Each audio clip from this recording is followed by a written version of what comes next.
143º dia, segundo Samuel 13. Amnon e Tamar. Absalão, filho de Davi, tinha uma irmã muito bonita, que se chamava Tamar. Outro filho de Davi, chamado Amnon, apaixonou-se por ela. Ele estava tão apaixonado que até ficou doente. Amnon pensava que era impossível possuir a sua meia-irmã. Ela era virgem e, por isso, não tinha o direito de se encontrar com nenhum homem. Mas Amnon tinha um amigo muito esperto, chamado Jonadab, filho de Simeia, irmão de Davi. Jonadab disse a Amnon: "Você é filho do rei e, no entanto, cada dia está mais triste. Diga-me por quê." "É que estou apaixonado por Tamar, a irmã de Absalão, o meu irmão por parte de pai", respondeu Amnon. Então Jonadab disse: "Finja que está doente e vá se deitar. Quando seu pai vier, diga a ele: por favor, deixe que a minha irmã Tamar venha me dar de comer. Que ela prepare a comida aqui onde eu possa vê-la e que ela mesma me sirva a comida." E Amnon se deitou e fingiu que estava doente.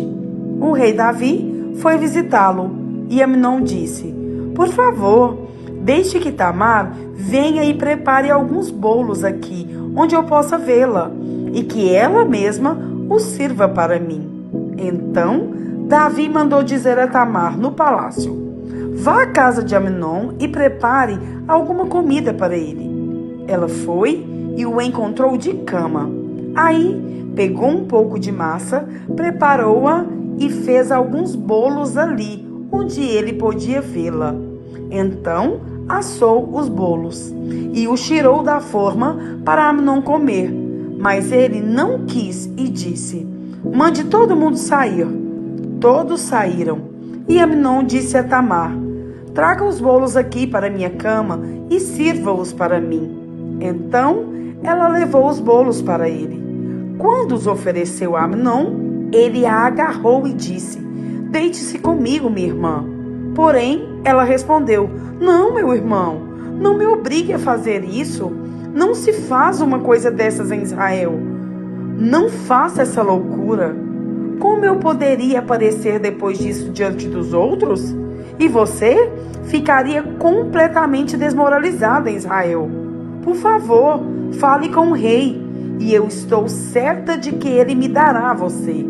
Mas Amnon não quis ouvir o que Tamar dizia. E como era mais forte, ele a forçou e teve relações com ela. Depois teve nojo dela e a odiou ainda mais do que a tinha amado antes. Então disse: "Saia daqui." Tamar respondeu: "Não, meu irmão. Você me mandar embora assim é um crime ainda maior do que o que você acaba de cometer." Mas Amnon não quis escutar o que ela dizia. Chamou seu empregado particular e disse: "Tire essa mulher da minha frente. Ponha-a para fora e feche a porta." Então o empregado pôs Tamar para fora e fechou a porta.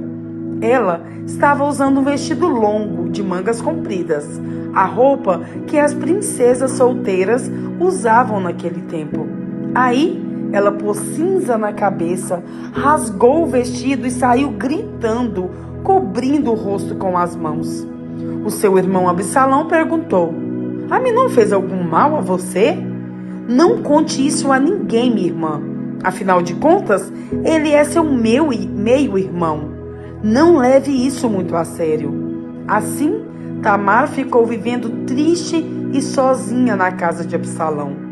Quando o rei Davi soube do que tinha acontecido, ficou furioso.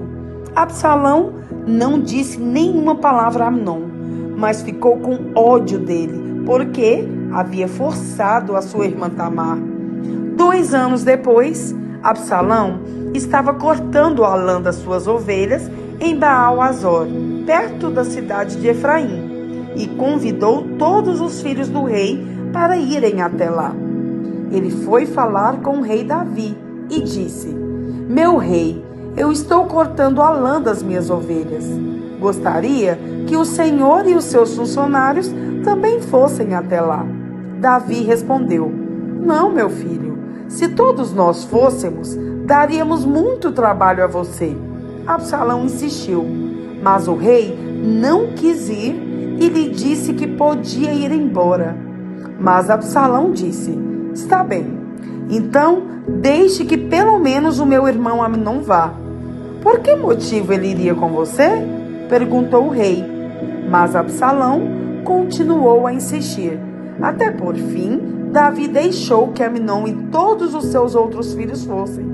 Absalão preparou um banquete de rei e deu as seguintes instruções aos seus empregados: Prestem atenção em Amnon. Quando ele estiver bêbado, eu darei uma ordem e vocês o matarão. Não tenham medo, pois a responsabilidade será minha. Sejam corajosos e decididos. Os empregados mataram Amnon, como Absalão havia mandado. Então, todos os outros filhos de Davi montaram suas mulas e fugiram. Enquanto eles estavam voltando para casa, Davi recebeu esta notícia: Absalão matou todos os seus filhos, não escapou nenhum. Então o rei se levantou, rasgou as suas roupas em sinal de tristeza e se jogou no chão. E todos os servidores dele que estavam ali também rasgaram as suas roupas. Mas Jonadab, filho de Simeia, irmão de Davi, disse: Senhor, eles não mataram todos os seus filhos, somente Amnon morreu. Pelo jeito de Absalão, a gente podia ver que ele havia resolvido fazer isso desde o dia em que Amnon forçou a sua irmã Tamar. Por isso, eu não acredito na notícia de que todos os seus filhos morreram. Somente Amnon foi morto. Enquanto isso, Absalão fugiu. Naquele momento, o soldado que estava de guarda viu muita gente descendo o monte, na estrada de Horonaim. Ele foi até o lugar onde o rei estava e disse: Alguns homens estão descendo o monte, na estrada de Horonaim. Então Jonadab disse a Davi: São os seus filhos que estão voltando, justamente como eu disse. Logo que ele acabou de dizer isso, os filhos de Davi entraram. Eles começaram a chorar alto, e Davi e os seus oficiais também choraram muito. Absalão fugiu e foi ficar com o rei da cidade de Gesur, chamado Talmai, filho de Amiúde. E por muito tempo Davi chorou a morte do seu filho Amnon. Absalão ficou 3 anos em Gesur. Então o rei Davi começou a sentir muita saudade dele, pois agora já estava conformado com a morte de Amnon. 2 Samuel 14. A volta de Absalão. Joabe, cuja mãe era Zeruia, soube que o rei Davi estava sentindo muita saudade de Absalão. Então mandou buscar uma mulher esperta que morava na cidade de Tecoa e disse: Finja que está de luto. Vista as suas roupas de luto e não penteie os cabelos. Faça de conta que você está de luto há bastante tempo. Então vá falar com o rei e diga a ele o que eu vou dizer a você. Aí Joabe disse o que ela devia falar. A mulher foi até o lugar onde o rei estava, ajoelhou-se e encostou o rosto no chão em sinal de respeito e disse: Por favor, me ajude, ó rei. O que é que você quer? Perguntou ele. Ela respondeu: O meu marido morreu. Eu sou uma pobre viúva. Senhor, eu tinha 2 filhos. Um dia, eles brigaram no campo. Não havia ninguém para apartar a briga, e um deles matou o outro. E agora, Todos os meus parentes ficaram contra mim. Estão exigindo que eu entregue a eles o meu filho, porque querem matá-lo, pois ele matou seu irmão. Se fizerem isso, eu ficarei sem nenhum filho. Eles vão destruir a minha última esperança e vão deixar o meu marido sem nenhum filho para manter vivo o seu nome. Davi respondeu: volte para casa, que eu cuidarei deste assunto. Senhor, disse ela, eu e a minha família aceitaremos a culpa por qualquer coisa que o Senhor fizer. O Senhor e a sua família ficarão inocentes. Então o rei disse: se alguém ameaçar você, traga-o aqui, e ele nunca mais a incomodará. Senhor, disse ela, por favor, ore ao Senhor seu Deus, para que os meus parentes que planejam vingar a morte do meu filho não cometam um crime maior ainda, matando meu outro filho. Davi disse: eu juro pelo Senhor, o Deus vivo, que ninguém tocará no seu filho.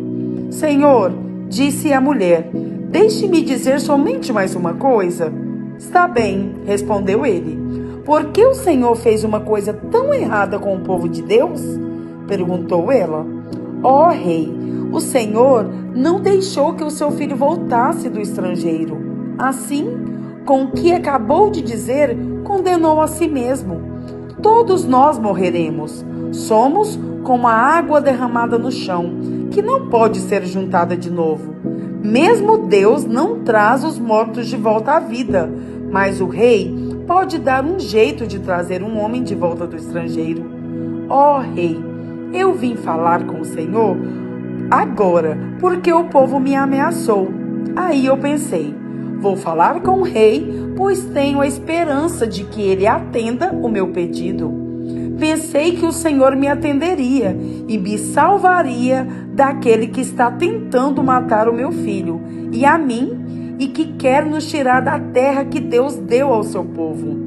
Eu, a sua criada, também pensei que a sua promessa me salvaria, pois o rei é como o anjo de Deus e sabe tudo. Que o Senhor nosso Deus esteja com o Senhor.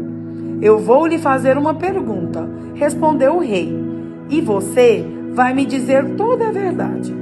Pergunte o que quiser, Senhor, respondeu ela. Foi Joabe que pôs você nisto, não foi? Perguntou o rei. Ela respondeu: digo por tudo que é sagrado, que não há jeito de escapar da sua pergunta. Sim, foi o seu oficial Joabe que me disse o que fazer e o que falar. Ele fez isso para resolver este caso.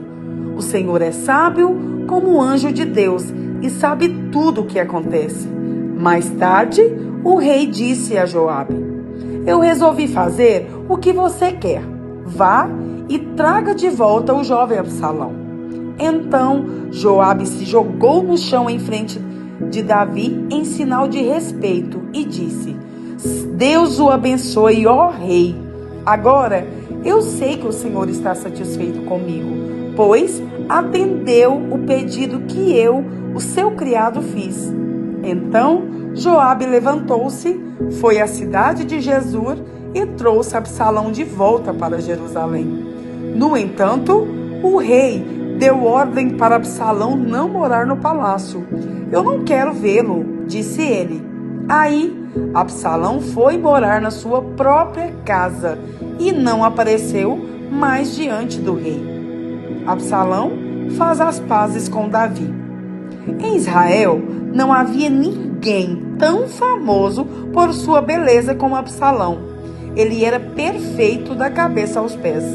Tinha muito cabelo, que ele cortava uma vez por ano. Quando ficava muito comprido e pesado, a sua cabeleira pesava mais de 2 quilos, de acordo com a medida real de pesos. Ele tinha 3 filhos e uma filha, chamada Tamar, que era muito bonita. Absalão morou 2 anos em Jerusalém sem ver o rei. Então, mandou buscar Joabe para lhe pedir que fosse falar com o rei em favor dele. Mas Joabe não quis ir. Aí, ele mandou buscá-lo de novo, Mas Joabe recusou novamente. Então Absalão disse aos empregados: Olhem, o campo de Joabe é pegado ao meu, e nele há uma plantação de cevada. Vão lá e ponham fogo no campo dele. Então eles foram e puseram fogo no campo de Joabe.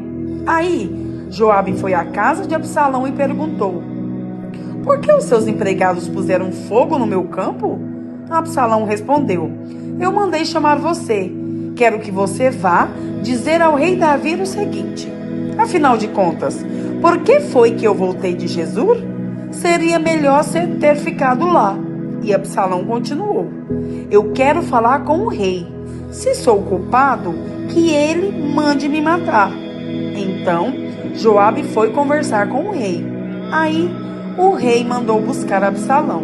E este veio, ajoelhou-se e encostou o rosto no chão diante dele. E o rei o beijou.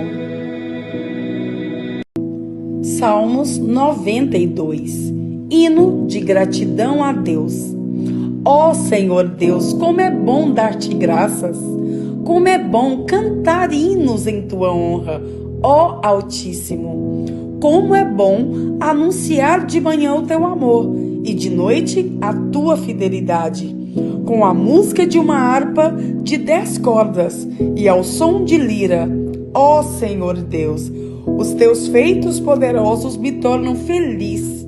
Eu canto de alegria pelas coisas que fazes. Que grandes coisas tens feito, ó Senhor. Como é difícil entender os teus pensamentos. Aqui está uma coisa que o tolo não entende e o ignorante não pode compreender. Os que praticam más ações crescem como a erva e os perversos podem prosperar, porém eles serão completamente destruídos. Pois tu, ó Senhor, estás para sempre acima de tudo e de todos. Nós sabemos que os teus inimigos morrerão e que todos os maus serão derrotados. Tu me tens tornado forte como um touro selvagem e me tens abençoado com a felicidade. Tenho visto a derrota dos meus inimigos e ouvido os gritos dos maus. Os bons florescem como as palmeiras. Eles crescem como cedros dos montes Líbanos. Eles são como árvores plantadas na casa do Senhor, que florescem nos pátios do templo do nosso Deus. Na velhice, eles ainda produzem frutos. São sempre fortes e cheios de vida. Isso prova que o Senhor Deus é justo. Prova que Ele, a minha rocha, não comete injustiça. Salmos 93. Deus, o Rei do Universo. O Senhor Deus é Rei. Ele está vestido de majestade e coberto de poder. A terra está firme no seu lugar e não pode ser abalada. Ó Senhor, o teu trono está firme desde o princípio. Tu sempre exististe. O Senhor Deus, o mar profundo, levanta a sua voz. O mar ergue a sua voz e ruge. O Senhor reina no céu com poder. A sua força é maior do que a fúria do oceano e mais poderosa do que as ondas do mar. As tuas leis, ó Senhor, merecem confiança e o teu templo é santo para sempre.